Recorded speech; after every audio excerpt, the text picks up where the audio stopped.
Well, hello, this is Bart with Bicycle Rider YouTube, and yesterday I put the MARIN Gestalt X-10 through a really grueling gravel race called the Dead Man Gravel Grind, and I wanted to do a little video of just how this budget bike compared to some of the high-end bikes out on the market right now compared. And I have to say that, you know, right off the bat that you know, it was a hardcore race. The Dead Man Gravel Grind is one of the premier races in the South when it comes to gravel, and it kicks off the series. So you get the fastest guys around on the best bikes on the planet, gravel bikes, and the most prepared riders. I mean, all the big names, all the big riders come out, and lining up against these guys in a gravel race when you're maybe not as well prepared, not as well trained, and definitely don't have a bike that cost, you know, even a quarter of the amount that most of these, you know, bikes cost yesterday on the line. You know, it's a little intimidating, and I think some of those emotions, you know, are why I like competition, because I like pitting myself up against my fellow man in a race, because, you know, you have one goal. You start here, you end here, and the goal is really to be the first guy to finish that span. And it's legal, you know. It's everybody's got the same goal, and I think sometimes competition, you know, is a good thing for people to experience, especially that nervous energy. And I did have that nervous energy going into a race. As many races as I've been into, I still get that nervous energy before a race, and I think that's a good thing for the human body to experience. But when you're got a bike like this, the MARIN Gestalt X-10, which is about a $1,500 all-roads bike, and I'm using it as a gravel racer, and I have to say that this bike performed very well, especially for its price point, against the best bikes around. You know, and I did see the new Cervelo gravel bike. I saw a lot of S-Works, Diverge. One bike I was really impressed with is the Open. You know, we saw quite a few high-end riders on the Open, and the list goes on and on. So you really didn't see the many aluminum $1,500 bikes on the line. Actually, I didn't see any on the line. But you know, I didn't let that make me nervous. I know what this bike is capable of, and one of the reasons I know that is because I've spent thousands of miles on this bike. Not necessarily gravel racing, but this bike has been such a good training tool. I can go out my front door and pretty much ride all roads. You know, I could ride straight down the beach out to the country and hit the gravel roads and make a big loop back, where, you know, my road bike, I don't even, you know, try to do that type of riding on. So it's been really sweet having a bike that is this versatile. But yesterday I put this bike on the limit. You know, I put it at the high end of the spectrum of what gravel racing is, and this was on a very demanding race course. It had rained up in Jackson, Mississippi, record rainfall over the last few days. So, you know, I didn't have time to go up and pre-ride the course or do a recon. So, you know, I hopped in my van and went and spent the night at the church the night before in the parking lot. We raced the next day, and I didn't have a chance to actually put this bike out on the roads and see what was out there. So, lining up with these guys that were very prepared and is a little intimidating, but I was able to actually hang with these guys, not for only the first lap, but the entire race. You know, there's one guy that got away from us about 8 miles to the finish line and got first place, but I did finish with the first group of riders, and that made me feel really good, especially if you knew some of the names in this group of riders were some really high caliber riders that I personally look up to a lot. And you know, I don't really consider myself that high level of a caliber rider compared to, you know, these guys that you know, just excel at it and have the time to train and the teams to train with, and, you know, all the tools where, you know, I work a regular 9-to-5 job, and I hopped in the van the night before and, you know, slept in the parking lot, woke up and gave it hell, and I was able to actually, you know, ride the whole race with the front group. And this bike enabled me to do it. The Gestalt X-10. That means it's got 10 speeds. So, you know, when you're looking at a bike with 10 speeds, a GX drivetrain, SRAM GX with a double tap shifter. It's not the most high-end drivetrain, but don't think you can't do it on this bike. I mean, yesterday we hit speeds of over 35 miles an hour several times, and yeah, I was spinning out, but I wasn't getting dropped at 35 miles an hour. That's pretty dang fast for a one-by bike with this kind of wide gear range. And you know, when I talk about wide gear range, we're on the limit like that. Sometimes it is nice to have little jumps in the gear, especially when you're on the limit and you want just a little bit more. But one click up is almost too much for your legs to handle, and one click down is almost too easy. So it's nice having a higher end drivetrain, but a higher end drivetrain also brings the price of the bike up. And you know, when you're talking about a $1,500 bike, you get a lot of value for the bike.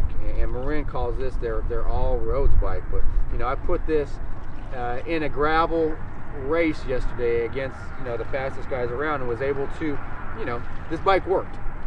Just the overall geometry of this bike really kept me tracking, and you know, these guys knew when to hit it. And we were going down, you know, this race course with potholes at 25 miles an hour, and of course I'm not the tallest guy in the world. I'm about 5'9", 150 pounds, and I'm racing guys that have legs up to my chest. So you know, I can't see around these guys, and I don't know the course, so I'm just trying to hold the line. And it's not like road racing where you have one line. I mean, the line is constantly moving, you know, compared to how the course is. So I mean, you just have to have a feel for who's around you, and sometimes you're hitting potholes at 25 miles an hour that you don't see coming. And the bike like this, with a raked out geometry and a fast triangle, really kept me steady on the limit.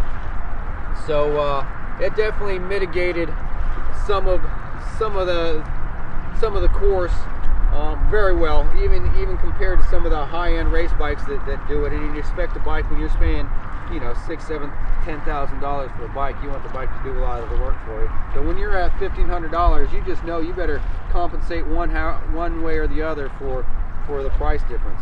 And this bike really, you know, gave me the confidence to hang with those guys when they were making their breaks and when they were making their moves, to just go with them. The bike's fast. This bike is definitely fast. It's got a small rear triangle. Just the geometry they put in this bike and the stability they put in this bike was very impressive. And I have done a few upgrades to this bike, a lot of which are just because of wear and tear after 4,000 miles. You know, I've changed the tires. I've got a little bit fatter tire on here. I'm running some Gravel King SKs, and they're running them tubeless on some Crank Brothers rims. So nothing I've put on this bike is on the high end price-wise. It's all kind of a budget build, and I want to stick with the budget build because, you know, I don't want to spend $1,500 on a bike and then put $4,000 into it. So I've left the drivetrain stock, even cable operated shifting. Compared to a lot of these guys had electronic shifting, and I could see why a sealed electronic shifting system works good. It was a really muddy, bad race, and you know, I'm on a cable that went about 4,000 miles. I just changed the inner cable, not the housing, but just the inner cable just before this race. And you know, with 10-speed drivetrain, I think there's some advantage to that as far as just the reliability. They've got these 10 speeds dialed in. They're not as finicky. You know, I was able to hit all 10 speeds, speeds of up to 35 plus miles an hour. Plus, we have a lot of little punchy climbs, so there's plenty of times I was in the climbing gear. And you know, I asked some of the guys after the race that had higher end drivetrains, and everybody said that, you know, nothing worked perfectly yesterday with those kind of conditions and that kind of speed. This derailleur does have a clutch in it. I mean, there was a couple times when I misshifted a little bit, but even the guys with the high-end bikes say, you know, at 25 miles an hour hitting potholes, you know, it's hard for a derailleur to compensate for that. When it comes down to it, it's a bicycle. So, you know, sometimes things don't work perfect, but it worked definitely good enough to keep me in the lead group all day long, and that's saying something with the caliber of racer that was out there yesterday. The Gestalt X-10 definitely works as a gravel racer, and I could say it's not just theory, it did it yesterday. Dead Man Gravel Grind was one heck of an event, and the Gestalt X-10 let me push through that event with confidence, and came out the other side no problems at all. You can see the bike took a lot of punishment yesterday. One thing I did notice is it's got some Tetro brakes on it, so it's not the most high-end braking system, and they're cable operated. And just the way this cable comes up, I mean, it can get a lot of dirt and grit into this cable as far as how gravity's pulling it down. And I told myself when I replace this cable, I'm going to try to use a little rubber boot or something to help that. But this is still the stock brake cable that came on this bike. So these Tetro mechanical disc brakes have been working good. I mean, I have no problem stopping this bike, and I can't believe that this, you know, that this cable has lasted so long, even through yesterday's race. So the brakes on this bike work good. The shifting on this bike works good, and you know, having a power meter I think helps. And you probably can't see a very good picture of it because this power pod does not show good on film, but it was really nice being able to mitigate my power output right on my head unit with this bike. And you know, on a budget it's hard to put a power meter on every bike you own, and you know, since I was racing this bike, it's so nice to be able to train and have power. And the power pod has enabled me to do that. I do use Crank Brothers Candies, you know, mountain bike pedals with this bike, and you know, yesterday was a really muddy race. I've never had problems, you know, getting in or out of these pedals with mud. And I know some guys running the Shimano XTs, which are fantastic pedals, but I did notice some problems with the Shimanos and some of the other designs compared to Crank Brothers. No problem. My wife has my seat post, the original seat post that came on this bike, so I just bought a, you know, kind of a cheap carbon seat post to sit in here. So there's a few modifications that I've made to this bike. The redshift stem, and I think that helps with a buzzy race bike. Sure, you can buy some really nice compliance built-in carbon frames that are a little bit more cushy than an aluminum bike, but I mean, for the price and the weight of how they do this hydroformed aluminum, you know, I mean, you can't beat it on a value. And sometimes the problem with aluminum, it's a little bit buzzy, but you know, you stick a little suspension stem like this in here, especially from Red Shifts, it's a rock solid product, then it really does help mitigate those vibrations, and that's important in an endurance race. And yesterday's race went well over 2 hours of, you know, pushing hard on the limit, and it's nice when you have something like this to help you out. So anyway, Dead Man Gravel Grind was a kick-ass race, and the X10 got me through it on a budget. And I highly recommend you know, checking this bike out if you're looking to, you know, race some gravel and you don't have, you know, deep pockets. It works good. Thanks.